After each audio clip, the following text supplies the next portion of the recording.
Every June, thousands of gardeners make the exact same mistake. They look at an empty garden bed, an unused container, or a patch of soil that never got planted in spring, and they immediately start asking, "What can I still grow?" At first, that sounds like the right question. After all, June feels late. The weather is heating up. Garden centers are full. Neighbors are already harvesting lettuce, peas, and early vegetables. It's easy to look around and feel like you're behind. So you start searching. What vegetables can be planted in June? What's too late? What still has enough time? And that's where many gardeners accidentally waste the second half of their growing season. Not because they plant too late, and not because they choose bad seeds, but because they focus on what can still be planted instead of what is actually worth planting. There's a big difference. Some crops can survive if planted in June. Others can thrive. And if you're working with limited garden space, limited time, and limited energy, that distinction matters. Because every empty bed is an opportunity. Every container is an opportunity. Every square foot of garden space is an opportunity. Once you fill that space, you're committing weeks of watering, feeding, weeding, and maintenance to whatever you put there. Choose well, and you'll be harvesting deep into the season. Choose poorly, and you'll spend the rest of summer caring for plants that never really justify the effort. Now here's the good news.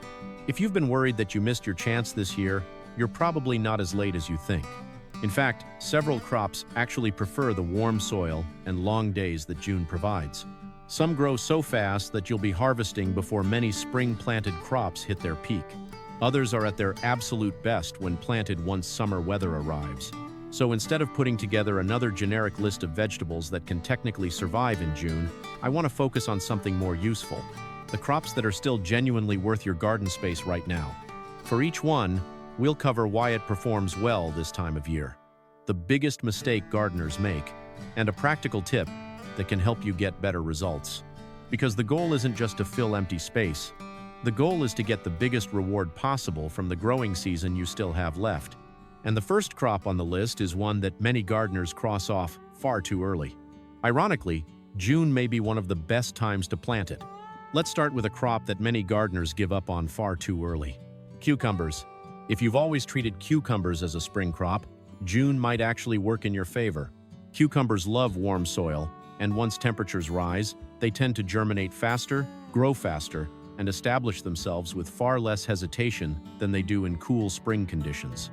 That's one reason many experienced gardeners don't plant cucumbers just once. They stagger plantings throughout the season to keep fresh harvests coming for months. The biggest challenge isn't planting too late. It's cucumber beetles. Those tiny pests can find young plants surprisingly quickly, which is why protecting seedlings during their first few weeks often matters more than planting earlier. And if your goal is getting a lot of food from a relatively small amount of space, cucumbers remain one of the smartest June crops you can grow. But if we're talking pure productivity, it's hard to beat the next plant. Summer squash. A healthy squash plant can produce an astonishing amount of food in a surprisingly small window of time. That's why many gardeners end up giving squash away to neighbors by midsummer. The mistake most people make is waiting too long to harvest. Large squash may look impressive, but every oversized fruit pulls energy away from future production. Harvest young, harvest often. The plant responds by producing more. There's another reason June planting can work surprisingly well. In some areas, a slightly later planting helps young squash avoid the peak activity period of squash vine borers, one of the most frustrating pests squash growers face. Next up is one of the safest choices on this entire list: green beans. If a beginner asked me what to plant in June, beans would be near the top of my recommendations. They're fast, reliable, productive, and forgiving.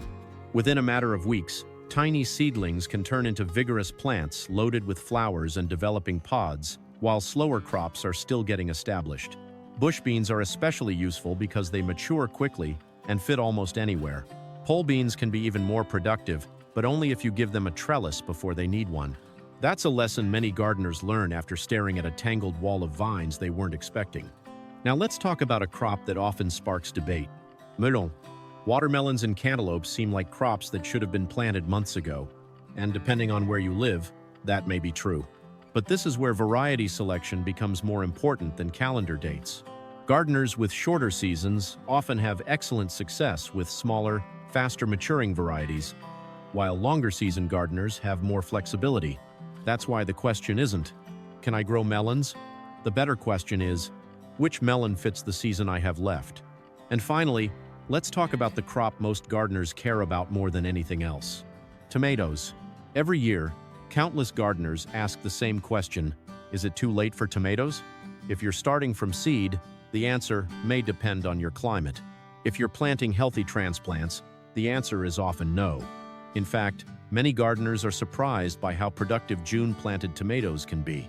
Warm soil helps roots establish quickly, and strong transplants already have a significant head start. That's why the smartest move at this point in the season is usually buying time rather than starting from scratch.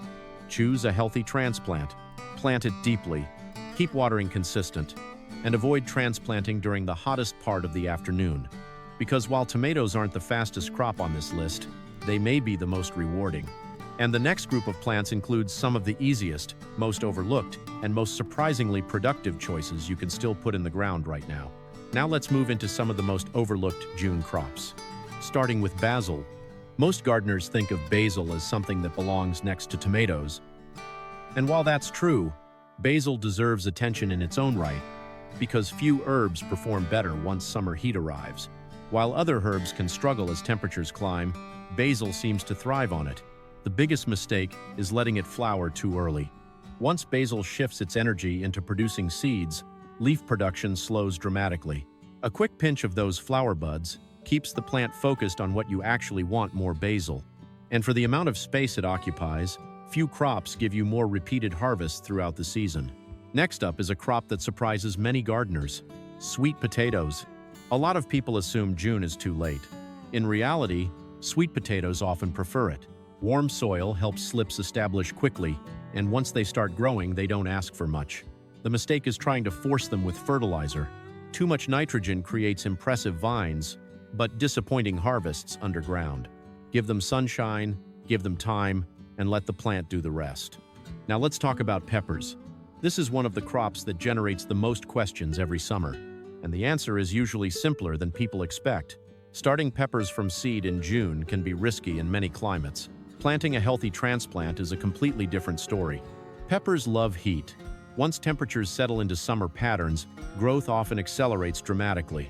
That's why buying a strong transplant can save weeks of waiting and dramatically improve your chances of success. Closely related to peppers is another heat-loving crop that deserves more attention: eggplant. Many gardeners skip it because they assume it requires a huge garden.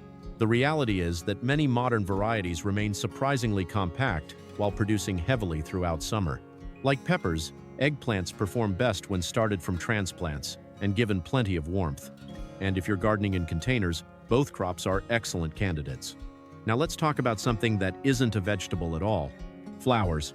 And before you dismiss them as decoration, flowers may be one of the easiest ways to improve harvests without planting another vegetable.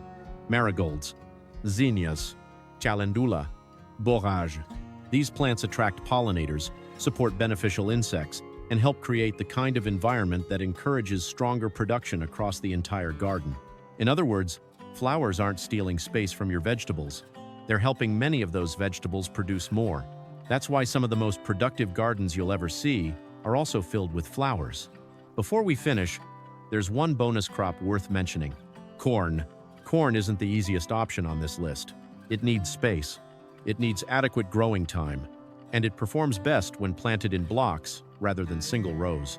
But if your season is long enough and you have room available, June can still be a perfectly reasonable planting window.